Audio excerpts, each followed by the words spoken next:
शुरू। Hello friends, welcome to my YouTube channel that is Future Foundation. Today we will learn about the properties of metals and non-metals.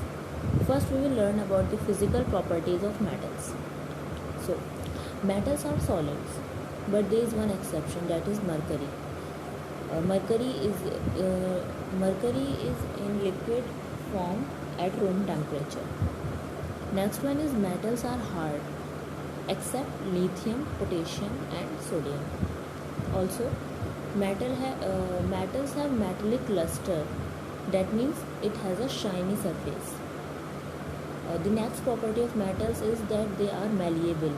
Malleable means they can be beaten into thin sheets. Metals are ductile. Ductile means that it can be drawn into wires. Also, metals have high melting points. Gallium and cesium have low melting points. They melt in the palm of the hands. They have very low melting points. Okay. Also, metals have high boiling points. Metals are good conductors of heat. Best conductors are silver and copper. Poor conductors are lead and mercury. These are exceptions. Metals are good conductor of electricity. Best conductors are silver and copper. Metals are sonorous. Sonorous means it produces sound when beaten. Now the physical properties of non-metals. Non-metals may be solid, liquid or gas. Solid include carbon, sulfur, phosphorus, etc. Liquid includes bromine. Gases include oxygen, hydrogen, nitrogen, etc. Also, non-metals are soft except diamond. Diamond is the hardest natural substance and also it is a non-metal. Non-metals do not have lustrous except iodine crystals. Non-metals are not malleable, means they cannot be beaten into sheets. Non-metals are not ductile, it means it cannot be drawn into wires. Next one is non-metals which are solids and liquid have low melting points. Another one is non-metals which are solids and liquids have low boiling points. Non-metals are bad conductor of heat. Non-metals are bad conductor of electricity except graphite. Non-metals are not sonorous. Now we will learn about the chemical properties of metals. Reaction with oxygen. Metals react with oxygen to form metal oxides. For example, when copper is heated, it combines with oxygen to form copper oxide. Aluminium is heated, it combines with oxygen to form aluminium oxide. Some metal oxides are basic oxide because they react with water to form bases. For example, sodium plus oxygen gives out sodium oxide. Same is for sodium plus H2O, that is water, sodium hydroxide, etc. Some metal oxides show acidic and basic properties. They are called amphoteric oxides. Example, aluminium oxide, zinc oxide, etc.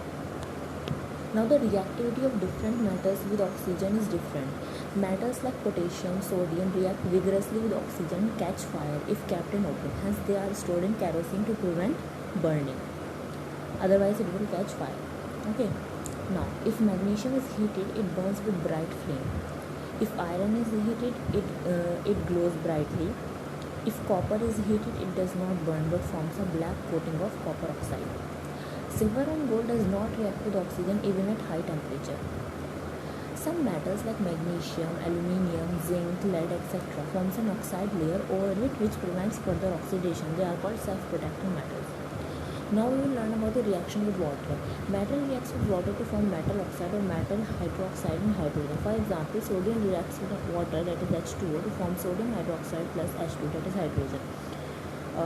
Same is the case for other ones. The reactivity of different metals with water is different. For example, sodium and potassium react violently with cold water to form sodium hydroxide and hydrogen and catches fire. Calcium reacts less violently with water to form calcium hydroxide and water and does not catch fire. Magnesium reacts only with hot water to form magnesium hydroxide and hydrogen. Metals like aluminium, iron and zinc react only with steam to form the metal oxide and hydrogen. Metals like lead, copper, silver and gold do not react with water. Now the reaction with acids. Metals react with dilute acid to form salt and hydrogen. For example, magnesium reacts with hydrochloric acid to form magnesium chloride plus hydrogen.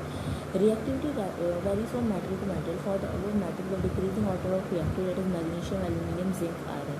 Copper, silver and gold do not react with dilute hydrochloric HCl. Hydrogen gas is not evolved when metals react with nitric acid, that is HNO3, because it is a strong oxidizing agent and it oxidizes the hydrogen H2 produced to water and is itself reduced to oxides of nitrogen. For example, copper reacts with HNO3 to form copper nitrogen oxide plus water plus NO2. Now the reaction of metals with metal salt and metal salt solution. A more reactive displaces a less reactive metal from its salt solution. That is called displacement reaction. For example, magnesium displaces copper from copper sulfate solution. Zinc displaces copper from copper sulfate solution. Iron displaces copper from copper sulfate solution. Now the reactivity series of metal. The arranging of metals in the decreasing order of their reactivity is called reactivity series of metals. First, most reactive, then reactivity decreases, then least reactive. For example, potassium, sodium, calcium, magnesium, aluminium, zinc, iron, lead, hydrogen, copper, mercury, silver, gold. So you have to learn this reactivity series of metal. Now, how do metals and non-metals react? Metal lose electron and become positive ions, so they are called electropositive elements. Example,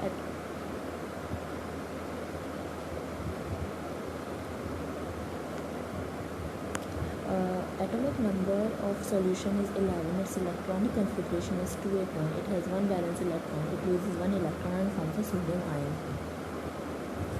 Now for the non-metals, again electrons and become negative ions, so they are called electronegative elements.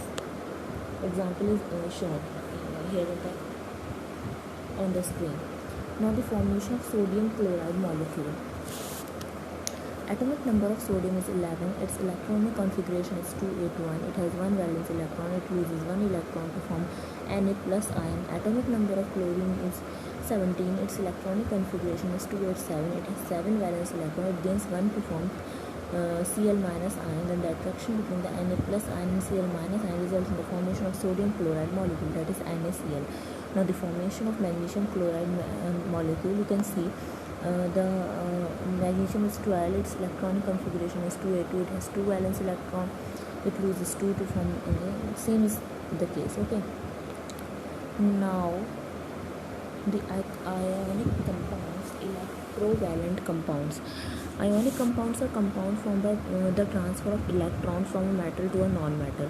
Now the properties are, they are formed by the transfer of electron and are made up of ions. They are crystalline solids. They have high melting points and boiling points. They are soluble in water but insoluble in organic solvent like petrol, kerosene, etc. They conduct electricity in molten state or in solution. Now the occurrence of metals. Some metals like gold, silver, platinum, etc. are found in the free state in the Earth's crust because they are least reactive. Most metals are found as oxides, carbonates, sulfide, halides, etc. Minerals are elements or compounds which occur naturally inside the Earth's crust. Ore is a mineral from which metals can be extracted profitably. Gangue is the impurities present in the ore like rock particles, sand particles, clay particles, etc. Extraction of metals from the ores. Metals are extracted from the ores in 3 main steps. They are concentration of the ore, reduction to the metal, refining. Now the concentration of the ore is the removal of gangue, that is the impurities from the ore by different methods. Steps involved in the extraction of metals from the ores. First one is ore, then metals of high reactivity, metals of medium, and metals of low reactivity. In metals of high reactivity, electrolysis of molten ore, pure metal. Metals of medium reactivity, carbonate ore, sulfide ore. Calcination and roasting is done, then the oxide of metal, reduction to metal, then refining. Metals of low reactivity, sulfide ore, roasting, metal, refining. Now the extraction of metals low in the activity series. Metals which are low in the activity series can be reduced to the metals by heating in the presence of oxygen, that is called roasting. Example, mercury is obtained from its ore cinnabar HCS by heating in the presence of oxygen. When it is heated in the presence of oxygen, it is first converted into mercuric oxide, and on further heating it is reduced to mercury. Copper is obtained from its sulfide ore by heating in the presence of oxygen. Now the extraction of metals in the middle of the activity series. Metals in the middle of the activity series like Zn, Fe, Pb are found as oxide, silver, carbonate ores. It is easier to obtain metals from the oxide than from their sulfide or carbon. So non-oxide ore are converted into oxide formed before reduction. Non-oxide ores can be converted into oxide formed by roasting or calcination. What is roasting? Roasting is heating of an ore in the presence of oxygen. It is used to convert sulfide ore into oxide. Example is given. Calcination. Calcination is heating of an ore in the absence of oxygen. It is used to convert sulfide or ores into oxide form. Oxide ore is then reduced to the metals by heating with a reducing agent. The most common reducing agent is coal. I think this one is clear. If you have any doubt, you can ask in the comment section. Now the thermite reaction. Sometimes reactive metals like sodium, calcium, aluminum, etc. are used as reducing agent to obtain metals from their atoms. For example, 3MnO2 plus 4Al gives out Mn plus, that is manganese, 3AlO3 plus heat. Reaction between metal oxide and aluminum is highly exothermic and the metals are obtained in molten state. Such reactions are called thermite reaction. Reaction between iron oxide and aluminum produces molten iron. This reaction is used to join rail tracks, broken machine parts, etc. Example is given on your screen. That is thermite wells. You can see that in the picture. Now the extraction of metals at the top of the activity series. Metals at the top of the activity series like sodium, potassium, sodium, calcium, aluminum, etc. cannot be obtained from the ore by simple heating or by heating with reducing agent. They are obtained by electrolytic reduction of their molten chloride. Example, when electric current is passed through molten sodium chloride, sodium metal is deposited at the cathode and chlorine gas is deposited at the anode. At cathode, sodium plus electron. This you can see in the figure. Okay. Now the refining of metal. The removal of impurities from the metal to obtain the pure metal is called refining of metal. Most common method for refining of metal is electrolytic refining. In this method, a block of the impure metal is made the anode and a thin sheet of the pure metal is called the cathode. Okay. Now the electrolyte is a salt solution of metal to be purified. For example, in the electrolytic refining of copper, a block of impure copper is made the anode and a thin sheet of pure copper is made the cathode. The electrolyte is acidified copper sulfate solution. When electric current is passed through the electrolyte, pure copper from the anode is deposited at the cathode and the impurity settle down as anode mud. Now the corrosion. Corrosion is the damage caused to metal due to the reaction of metals with oxygen, moisture, carbon dioxide, etc. Formation of brown coating of rust over iron, formation of green coating of basic copper carbonate over copper, formation of black coating of sulfur sulfide over silver. To show that the air and moisture are necessary for the rusting of iron. You can carry out this, you can read out this in the given figure, or you can say. Now the prevention of corrosion. Corrosion of metals can be prevented by applying oil or grease, applying paint, by galvanization, by tinning, by electroplating, by alloying. What is alloy? Alloy is a homogeneous mixture of metal with other metals or non-metal. Example, steel, stainless steel, brass, bronze, solder. If one of the metals in an alloy is mercury, it is called an alloy. So today we learned about the properties, physical properties and chemical properties of metals and non-metals. I think from this video, the concept of metals and non-metals is clear to all of you. If there is any doubt, you can just ask in the comment section. Okay, thank you for watching the video. Please like, share and subscribe my YouTube channel so that maximum of people can take the advantage of this. Thank you.